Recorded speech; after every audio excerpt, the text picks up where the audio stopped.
Hi everyone, मेरा नाम अतुल चेतन है और हम लोग पढ़ रहे थे प्रायिकता प्रोबेबिलिटी। ठीक है, इसका एक वीडियो बन चुका है, एक वीडियो आ चुका है और यह है दूसरा वीडियो। तो ध्यान से देखिएगा।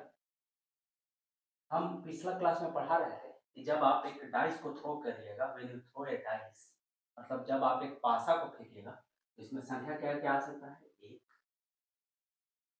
2, 3, 4, 5, 6 यही आ सकता है। इसके अलावा न तो 6 से बड़ा आ सकता है, न तो 1 से छोटा आ सकता है। हमेशा संख्या 1 से 6 तक ही रहेगा। अब सवाल कह रहा है आपसे, बहुत ध्यान से देखिएगा कि एक डाइस को थ्रो करते हैं, पासा को फेंकते हैं। इसकी क्या प्रायिकता है? कि जो संख्या है, पहला सवाल में 7 से छोटी संख्या है, 7 से छोटी संख्या है, 7 से छोटी संख्या, 7 से छोटी संख्या आने का प्रायिकता क्या होगा? और दूसरा सवाल मैं आपसे पूछ रहा है कि 6 से बड़ी संख्या आने का प्रायिकता कितना? 6 से बड़ी संख्या आने का प्रायिकता। ठीक है, तो आप लोग कोशिश कीजिए, ठीक है ना? हम बताते हैं इसके बाद, ध्यान दीजिए। होप आप कोशिश किए होंगे 7 से छोटी संख्या आने का। तो पहला सवाल में है कि जो संख्या आना चाहिए, प्रायिकता किसका निकालना है? 7 से छोटी संख्या आने का, 7 से छोटी संख्या आने का।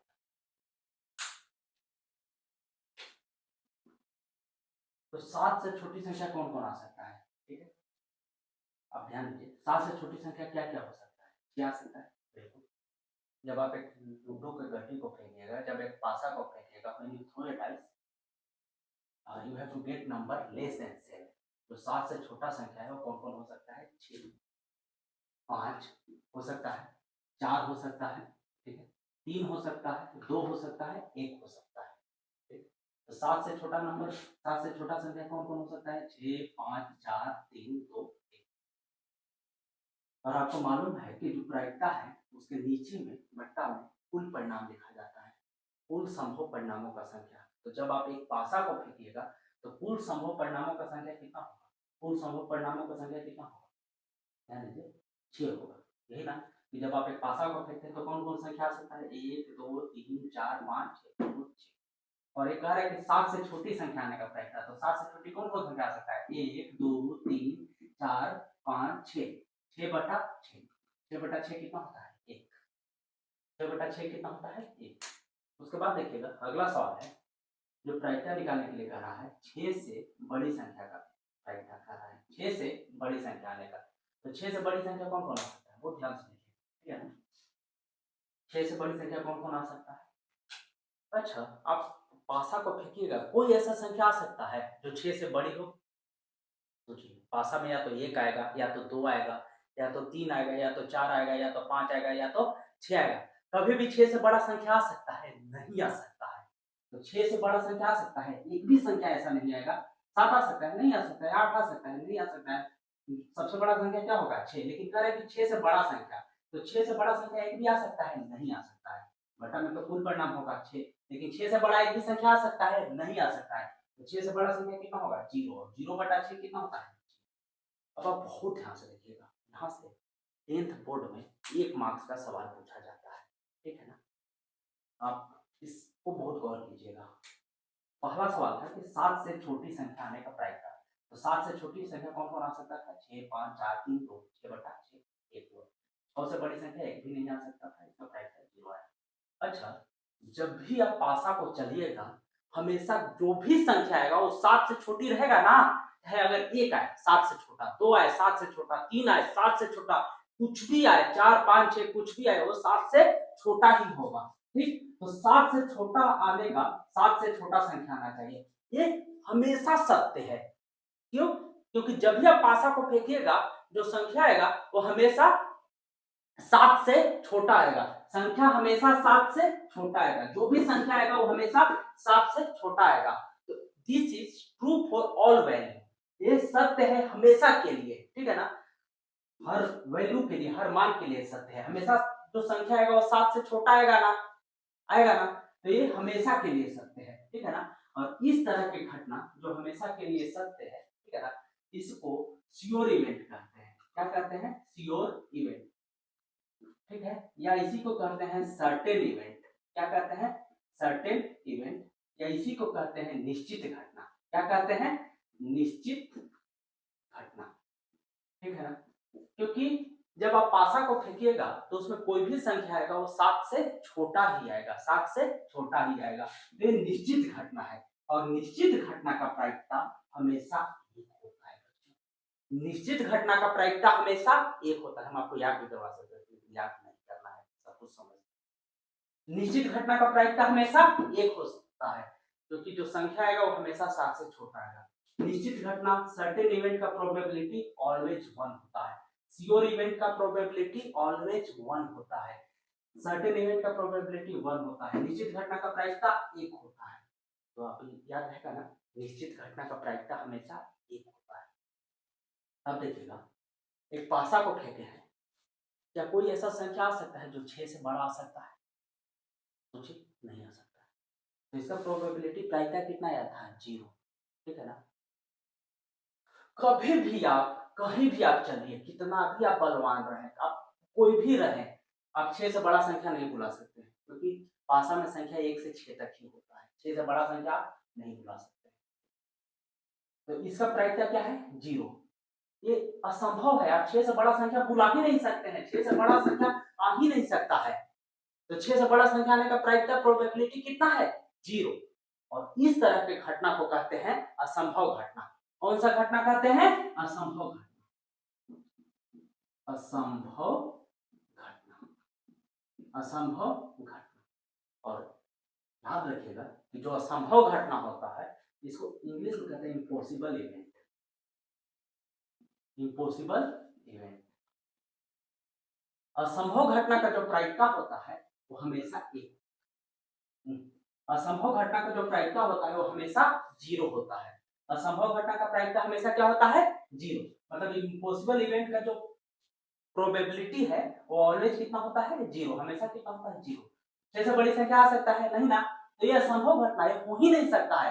एक घटना कभी घट ही नहीं सकता है, कभी भी 6 से बड़ा संख्या आ ही नहीं सकता है। इसीलिए इसका प्रायिकता कितना होगा? 0। हम दो चीज बताए हैं, निश्चित घटना का प्रायिकता 1 होता है, आप लोग कॉपी में भी नोट कर लीजिएगा। निश्चित घटना मतलब 7 से छोटा संख्या आएगा ही आएगा। ठीक है ना, ऐसे भी कर सकता था कि 6 या 6 से छोटी संख्या, हर संख्या 6 होता है या 6 से छोटी संख्या होता है। तो ये भी क्या है? निश्चित घटना का एग्जांपल। जब एक पासा को फेंकते हैं, कभी भी ऐसा संख्या आ सकता है 7 से बड़ी। अरे 7 नहीं आएगा तो 7 से बड़ी संख्या कैसे आएगा? पासा में 1 से 6 होता है। तो इस तरह की घटना को असंभव घटना कहते हैं। और असंभव घटना का प्रायिकता 0 होता है। इम्पॉसिबल इवेंट का प्रोबेबिलिटी 0 होता है। निश्चित घटना का प्रायिकता 1 होता है।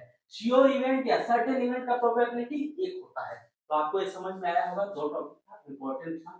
निश्चित घटना का प्रायिकता 1 होता है और असंभव घटना का प्रायिकता 0 होता है। बच्चों इसको नोट डाउन कर लीजिएगा, हम इससे आगे बढ़ते हैं।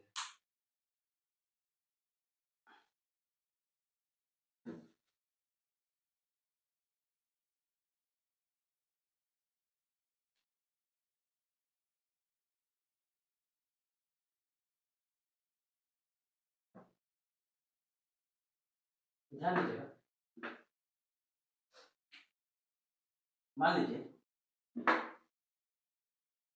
इस तरह से आप पेज लिए, पेज को फाड़े बहुत सारा, और उसमें अलग अलग संख्या लिखी है। छोटा छोटा टुकड़ा लिए और छोटा टुकड़ा पे संख्या लिखी। इस पे 1 लिखे, अगला पे 2 लिखे, फिर अगला जो पेज था, छोटा टुकड़ा था, उस पर 3 लिखे। लिख सकते हैं ना। एक पेज लीजिएगा, उसको छोटा छोटा टुकड़ा में फाड़ देना है। उसके बाद पहला पे 1 लिखे, दूसरा पे 3 लिखे, तीसरा पे 3 लिखे, या आप कार्ड भी ले सकते हैं। कार्ड पे 1 लिखे, एक पे 2, फिर 4 लिखे, कोई दिक्कत नहीं। फिर उस पर कितना लिखे? 5। ऐसी करते करते आप जो संख्या लिखे हैं 50 तक, कितना तक लिखे हैं? 50 तक। उसके बाद क्या करते हैं, ये सब जो कागज का टुकड़ा है इसको आप मिला देते हैं और इसको एक बॉक्स में रख देते हैं। झोला, बॉक्स, थैला किसी में रख देते हैं। उसके बाद यहाँ सब पे ध्यान दीजिएगा, यादृच्छिया। सवाल ऐसी कहेगा कि यादृच्छिया इसमें से एक जो कागज का टुकड़ा है या एक कार्ड है जिसमें संख्या इंगित है, संख्या इंगित है, मतलब 1 2 3 4 5 ऐसे लिखा हुआ है, एक कार्ड को या एक कागज के टुकड़ा को निकाला जाता है। यादृच्छिया मतलब होता है रैंडमली। मतलब बिना कुछ, मतलब कोई भी आप निकाल सकते हैं, यादृच्छा मतलब बिना ऐसे आंख बंद किए को निकाल देंगे, ठीक है ना। तो एक को निकालते हैं, इसका क्या प्रायिकता होगा, सवाल ध्यान से सुनिएगा। कार्ड पे 1 से 50 तक अंकित है, उसको आप मिलाएं, उसको एक बॉक्स में रख दिए, थैला में रख दिए। उसके बाद यादृच्छा एक पेज को निकालते हैं रैंडमली, तो एक पेज को निकालते हैं बॉक्स में से। इसका क्या प्रायिकता है कि जो इसका प्रायिकता मतलब जो निकाले हैं, ठीक है ना, सवाल ध्यान से सुनिएगा। जो प्रायिकता होगा वो जो संख्या होगा, मतलब निकालेंगे कुछ ना कुछ तो संख्या आएगा ना, वो 7 का मल्टीपल होगा। इसका मल्टीपल होगा 7 का गुणज होगा, 7 का गुणज होना चाहिए। मतलब फिर से सवाल देखिए, 1 से 50 तक का संख्या लिखा हुआ है, उसको मिलाकर बॉक्स में रखते हैं। ये कागज के टुकड़ा को या कार्ड को निकालते हैं, उस पर कोई ना कोई संख्या होगा। सवाल कर रहा है इसकी क्या प्रायिकता है कि जो संख्या होगा वो 7 का गुणज होगा, संख्या होगा वो 7 का गुणज होगा। तो हम पिछला सब क्लास में बताए थे कि गुणज का मतलब होता है मल्टीपल, मतलब 7 का पहाड़ा लिखना है, 7, 14, 21, 28, 35, 42, 49, 49 के बाद 87, 56, 63, यही 7 का गुणज है, और भी लिखते जाइए, ठीक। तो 7 का गुणज होगा, ठीक। तो प्रायिकता क्या निकालना है, 7 के गुणज का, 7 के गुणज का प्रायिकता निकालना है। बटा में कितना होगा, कुल परिणाम, कुल परिणाम कितना है, 1 2 3 4 5, इसको काउंट कर लीजिए, कितना को है, 50 को है। तो कुल परिणाम कितना होगा, 50। लेकिन कह रहा है कि 7 का गुणज होना चाहिए, 7 का मल्टीपल होना चाहिए। तो 7 का गुणज क्या है, कितना है, 1 2 3 4 5 6 7, इसको लेंगे, 56 को नहीं लेंगे, क्योंकि जो बक्सा है थैला में संख्या है वो 1 से 50 तक ही है। संख्या कहां से कहां तक है, 1 से लेकर 50 तक ही है। तो 56 नहीं ले सकते हैं, 56 7 का गुणज है, लेकिन जो बक्सा है उसमें जो संख्या है वो 1 से लेकर 50 तक ही है, इसीलिए 56 को हम नहीं ले सकते हैं। 63 को लेंगे, इसको भी नहीं ले सकते हैं, क्यों, क्योंकि संख्या ही 50 तक है, तो न तो 56 होगा न तो 63 होगा, तो कोई और होगा। तो कितना हुआ, 7 का गुणज कितना हुआ है, 1 2 3, मतलब कितना है, ठीक है ना, 1 2 3 4 5 6 7। तो इसका आंसर क्या हो जाएगा, 7/50। इसमें एक सवाल और रहता है कि मतलब कि थैला में 1 से 50 तक का संख्या लिखकर डाल दिया गया, एक संख्या को निकाला जाता है, इसका क्या प्रायिकता है कि निकाला गया संख्या अभाज्य संख्या, निकाला गया संख्या क्या हो, अभाज्य संख्या, निकाला गया संख्या क्या हो, अभाज्य संख्या। इसको आप लोग ट्राई कीजिए वीडियो को पॉज करके। निकाला गया संख्या क्या होना चाहिए, दूसरा अभाज्य संख्या, अभाज्य संख्या, प्राइम नंबर, प्राइम नंबर। तो आपको पता है कि प्रायिकता निकालना है अभाज्य संख्या, अभाज्य संख्या का, प्राइम नंबर का, ठीक। तो अभाज्य संख्या बटा में कुल परिणाम होगा ना, हमेशा बटा में कुल परिणाम लेते हैं। कुल परिणाम कितना है, 1 से 50 तक, तो यहाँ पर कितना होगा, 50। लेकिन कह रहा है कि अभाज्य संख्या होना चाहिए, 1 से 50 तक में कौन कौन अभाज्य संख्या होगा, आप लोग सोचिए। हम बताए थे पिछला क्लास में कि अभाज्य संख्या का सिर्फ और सिर्फ 2 फैक्टर होता है, 2 गुणनखंड होता है। जैसे 2 2 अभाज्य संख्या है, क्योंकि 2 1 से भी कटता है, 2 से, उसके अलावा किसी से भी नहीं कटेगा। 4 अभाज्य संख्या नहीं है, क्योंकि 4 1 से भी कटता है, 2 से भी कटता है, 4 से भी कटता है, 2 से ज्यादा इसका फैक्टर है, गुणनखंड है, तो 4 अभाज्य संख्या नहीं है। हम 1 से 50 तक में जो जो अभाज्य संख्या है, अभाज्य संख्या, प्राइम नंबर, वो लिखने का प्रयास करें। तो अभाज्य संख्या है, बिल्कुल है। 3 अभाज्य संख्या है, क्योंकि 1 और 3 से कटता है, 4 नहीं है। 5 अभाज्य संख्या है, बिल्कुल है। 6 नहीं है, क्योंकि 1 2 3 और 6 से कटता है। 7 अभाज्य संख्या है। 8 अभाज्य संख्या नहीं है। 9 9 भी नहीं है, क्योंकि 9 किसे किसे कटेगा, 1 से कटेगा, उसके बाद 3 से कटेगा, उसके बाद 9 से कटेगा। लेकिन अभाज्य संख्या सिर्फ और सिर्फ उसका 2 फैक्टर होना चाहिए, 2 गुणनखंड होना चाहिए, इसलिए 9 अभाज्य संख्या नहीं।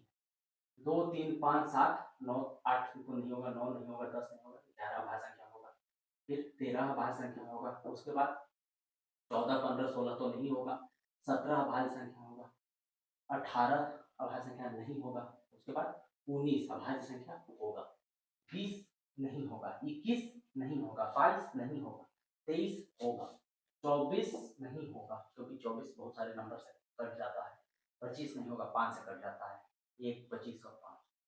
26 नहीं होगा, 27 नहीं होगा, 3 9 27, 28 नहीं होगा, 14 2 28, 29 अभाज्य संख्या होगा, 30 नहीं होगा अभाज्य संख्या, 31 अभाज्य संख्या होगा, 32 नहीं होगा, 33 नहीं होगा, 11 या 33, 34 नहीं होगा, 35 नहीं होगा, 36 नहीं होगा, 37 अभाज्य संख्या होगा, 38 नहीं होगा, 39 नहीं होगा, क्योंकि 39 3 से भी कटता है और 13 से भी कटता है, 40 नहीं होगा, 41 अभाज्य संख्या होगा, 42 नहीं होगा, 43 अभाज्य संख्या होगा, 44 नहीं होगा, 45 नहीं होगा, 46 45 अभाज्य संख्या होगा, 48 नहीं होगा, 49 नहीं होगा, 7 7 49 और 50 भी नहीं होगा। तो 1 से 50 तक कितनी अभाज्य संख्या काउंट करते हैं, 1 2 3 4 5 6 7 8 9 10 11 12 13 14 15। तो 1 से 50 तक कितना अभाज्य संख्या है, 15। सवाल यही कह रहा था कि एक कार्ड को हम निकालते हैं, तो इसका क्या संभावना है कि निकाला गया जो कार्ड है वो क्या होना चाहिए, अभाज्य संख्या होना चाहिए। निकाला गया पेज क्या होना चाहिए, अभाज्य संख्या। अभाज्य संख्या इसमें से कोई भी हो सकता है ना, या तो 2 हो सकता है, 3 5 7 कुछ भी हो सकता है ना, कुछ भी हो सकता है ना। तो ये कितना है, टोटल 15 हुआ है। तो इसका आंसर हो जाएगा 15/50। इसको आप कैंसिल आउट कर सकते हैं, काट सकते हैं। 5 से 3 बार में 5 दिया 15, 5 कहाँ पे बचा। इसका आंसर हो जाएगा 3/10, 3/10। तो एक सवाल और करते हैं, उस सवाल को आप बनाइएगा और कमेंट सेक्शन में लिखकर बताइएगा कि इसका आंसर क्या होगा प्लीज, है ना। क्योंकि अगर आप खुद से नहीं ट्राई कीजिएगा तब तक आपका इम्प्रूवमेंट नहीं होगा। ये बच्चों, इसलिए सवाल आपके लिए सेम इसी टाइप का सवाल है, लेकिन आपको ट्राई क्या करना है कि जो कार्ड है वो एक उसी तरह से पेज लिए हैं और पेज पर लिख दिए हैं 1 2, या कार्ड लिए, कार्ड पर लिख दिए 1 2 3, इसी तरह से 100 तक लिखा हुआ है। कितना तक लिखा हुआ है, 100 तक। ठीक, उसको क्या करते हैं कि मिलाते हैं, और मिलाने के बाद किस में डाल देते हैं, बॉक्स में डाल देते हैं, थैला में डाल देते हैं। उसके बाद यादृच्छा मतलब रैंडमली कोई भी एक कार्ड को निकालते हैं या कोई भी पेज को निकालते हैं। इसका क्या संभावना है कि जो निकाला गया संख्या है वो पहला अभाज्य संख्या होना चाहिए, क्या होना चाहिए, अभाज्य संख्या होना चाहिए, और दूसरा 13 का गुणज होना चाहिए। अभाज्य संख्या होना चाहिए और दूसरा सवाल क्या है, 13 का गुणज होना चाहिए। आप ये दोनों सवाल को बनाइएगा और बनाने के बाद कमेंट सेक्शन में बताइएगा कि इसका क्या आंसर होगा। ईमानदारी से पढ़ना है बच्चों, तो आप प्लीज इसको बताइएगा, ठीक है। तो आज का वीडियो बस इतना ही, मिलते हैं अगले वीडियो।